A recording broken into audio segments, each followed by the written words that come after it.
So Eddie Hearn dropped this news on us the other day. Had the internet airways on fire.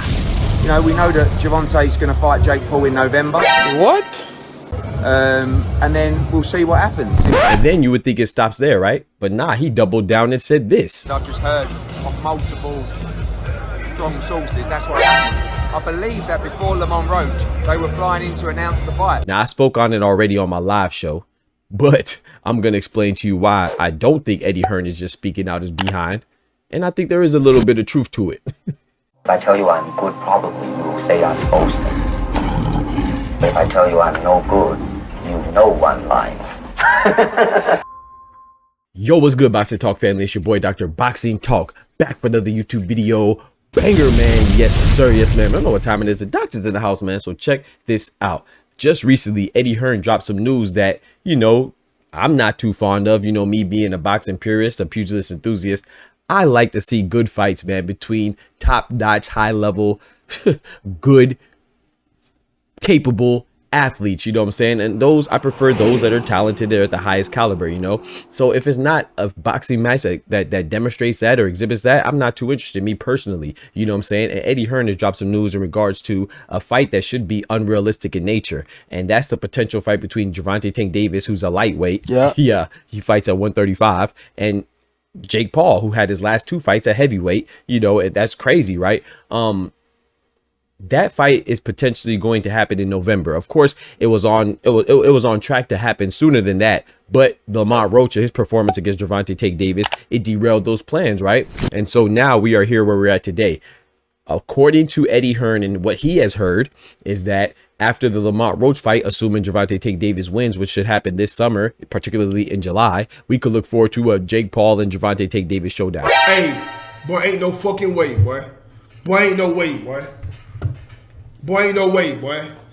And I brought this up in my live show today. You know, come join us if you haven't done so already, man. What you waiting for? You missed some good, real, authentic, unbiased, unfiltered boxing talk, man, from the purest of standpoints, right? Yeah. Well, I said that, hey, man, you know, I know that Eddie Hearn is with Matchroom. He doesn't represent Jake Paul, right? Jake Paul's MVP, most valuable promotions. He represents himself. Gervonta Davis has GTD, and you know what I'm saying? He's with PBC, Al Heyman and Leonard Ellerby and them. So Eddie Hearn's not in that mix. So you want to ask yourself, right, naturally, it's like, how would Eddie Hearn know this information to even be able to disclose such a thing? I want to be very clear when I say this, man. Y'all got to stop being so what could I say, like so self-centered, and you got to stop feeling so overqualified and gosh dang full of yourself, man, for lack of a better term. I'm trying to be nice here, you know, but if you think that you heard about something, you don't think that Eddie Hearn heard of it? You dumbass. For example, let's go on the flip side, right? You don't think when Beterbiev, who's represented by Top Rank, and Bivol, who's represented by Matchroom, you don't think that Oscar De La Hoya or Al Heyman, who represent Golden Boy and PBC respectively, you don't think that they heard before us?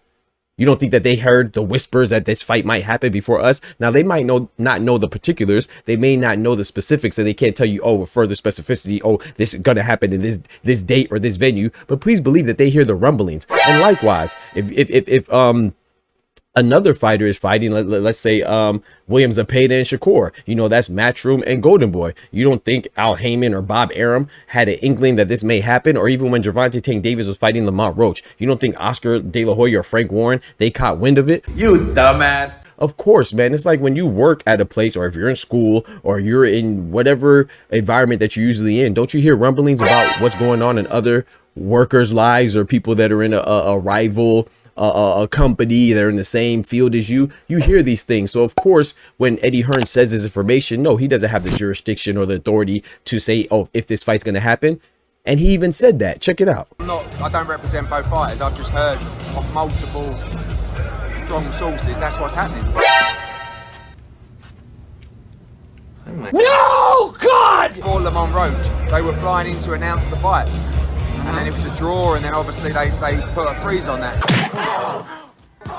I would like to have a bet that Jake Paul fights Gervonta Davis in November. And so when I say this stuff, people don't believe me, but I'm so glad that he repeated it. It's like, you know, and obviously I don't know Eddie Hearn, right? So we're not working in cahoots, you know, but he's just saying, yeah, man, you know, I don't have the ability to say if this fight's going to happen, but he said he's willing to bet his own personal money that this fight will happen. And to me, that's good enough. You know, and obviously too, another thing is like, you know, the fight doesn't make sense. But what Jake Paul fight made sense?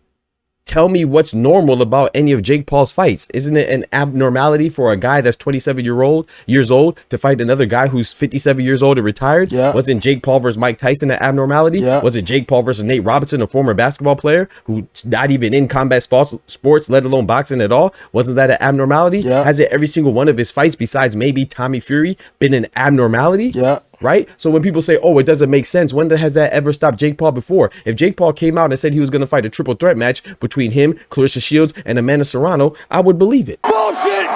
Bullshit! Bullshit, bullshit, bullshit, bullshit. You know what I'm saying? Not that I'm saying that was for sure going to happen, but I'm going to believe that there's some type of inkling of truth.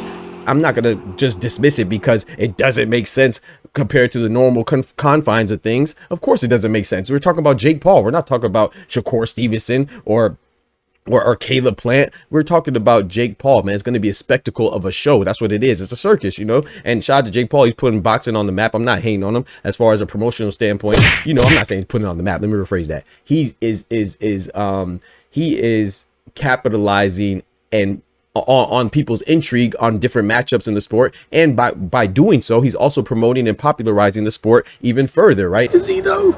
He has given people opportunities to see Katie Taylor and Amanda Serrano. He has given people opportunities to see Bruce Shushu Carrington and Mario Barrios and the other stars that have been on his undercard as well, you know, even Daniel Dubois a little minute ago, right? So I do think that is good for the sport. However, me being a boxing fan, I don't have to like it. I could appreciate the business of it and not like the actual sport of it, right? So it's not that I don't want Gervonta Tank Davis to fight Jake Paul because I'm like, oh, don't get your money. No, of course I'm applauding it. You know what I'm saying? To me, the fact that Gervonta Tank Davis is even in talks with Jake Paul or even rumored, that's indicative to his star power, right? Yeah. And what's a testament to that? Jake Paul's not calling out Shakur Stevenson. No knock on Shakur Stevenson. I'm just saying Jake Paul's not calling out Isaac Pitbull Cruz, right? Jake Paul, let's go to heavyweight. He's not talking about potentially fighting Ajit Kabayel or Martin Bakoli. He's talking about fighting Anthony Joshua. He's talking about fighting Gervonta Tank Davis. He was really trying to fight the face of boxing, Saul Canelo Alvarez, aka Cinnamon, right? Eso, sí. Tú vas a mamar el bicho. Tú vas a mamar He wasn't trying to fight another 168 pounder like Jamal Charlo or Ozzy's Iglesias or Caleb Sweet Hands Plant. No, he's trying to get the biggest bang for his buck. So that's why I'm telling people that there is some legitimacy to this, because why? If you follow the pattern, first he was in talks with Canelo, and then Turkey Al-Sheikh came and said, Mr. Jackson, that's not happening right now. And then there was rumors about him talking with Gervonta Tank Davis, and that got spoiled by Lamont Roach. And then who did he pivot to again? He pivoted to AJ. That's probably the top three biggest people in the sports. Number one being Canelo, number two being Tank, and number three being AJ, if you want to switch 2 and 3. But we know definitively those are the top three people in the sport as far as revenue generation and piquing people's interest. So I don't even get why people are surprised by this. If it was to happen, I think it'll be a clown show. And I'm not going to lie, man. I think that Gervonta Tank Davis, as much as I like him, you know, he's one of my favorite fighters, but he should just go ahead and retire, you know. But that's funny, right? Because a lot of people will be mad at this fight. But if he is contemplating retirement, which he obviously has been for a while, right? Which is why a lot of people think he wasn't fully committed in his fight against Lamont Roach, which is why a lot of people think that it went that way. Well, if he is indeed contemplating retirement, well, he is the protege of who? Floyd Mayweather. Who was Floyd Mayweather's last fight? That would be a non-boxer in Conor McGregor. So it's following it's following the line, man. You know what I'm saying? He's following the blueprint. So if this is true, I would be disappointed, because there's a lot of fights that I want to see Gervonta Tank Davis be involved in, like Shakur Stevenson, Vasily Lomachenko, Keyshawn Davis. Notice all three of those are champions in his own division. And there's some other interesting fights like Teofimo Lopez and etc., right? But if it doesn't happen, I understand it, man. Get your money, because all of us at some level want to get paid the most amount that we can get paid, the most lucrative deal for the least amount of work. And if you're talking about from a competitive standpoint, as big as Jake Paul is, this is less work than a Shakur Stevenson or a Keyshawn Davis or a Vasily Lomachenko. It just is what it is, man, whether you like it or not, you know. So I'm not advocating for it. In fact, I'm not even saying that Eddie Hearn is right, that's definitively going to happen. But I am saying that I believe this was in the works, and it still could be in the works. And if it doesn't happen next, like after Lamont Roach, don't be surprised if it happens somewhere down the line. I mean, I wouldn't be, but y'all let me know what y'all think about that. Don't forget to smack that like button. But most importantly, remember, with God, we can do anything. Without God, we're nothing. The doctor's out.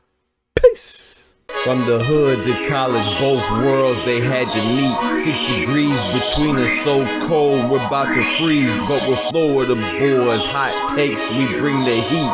We're moving the culture, the engineers to the streets.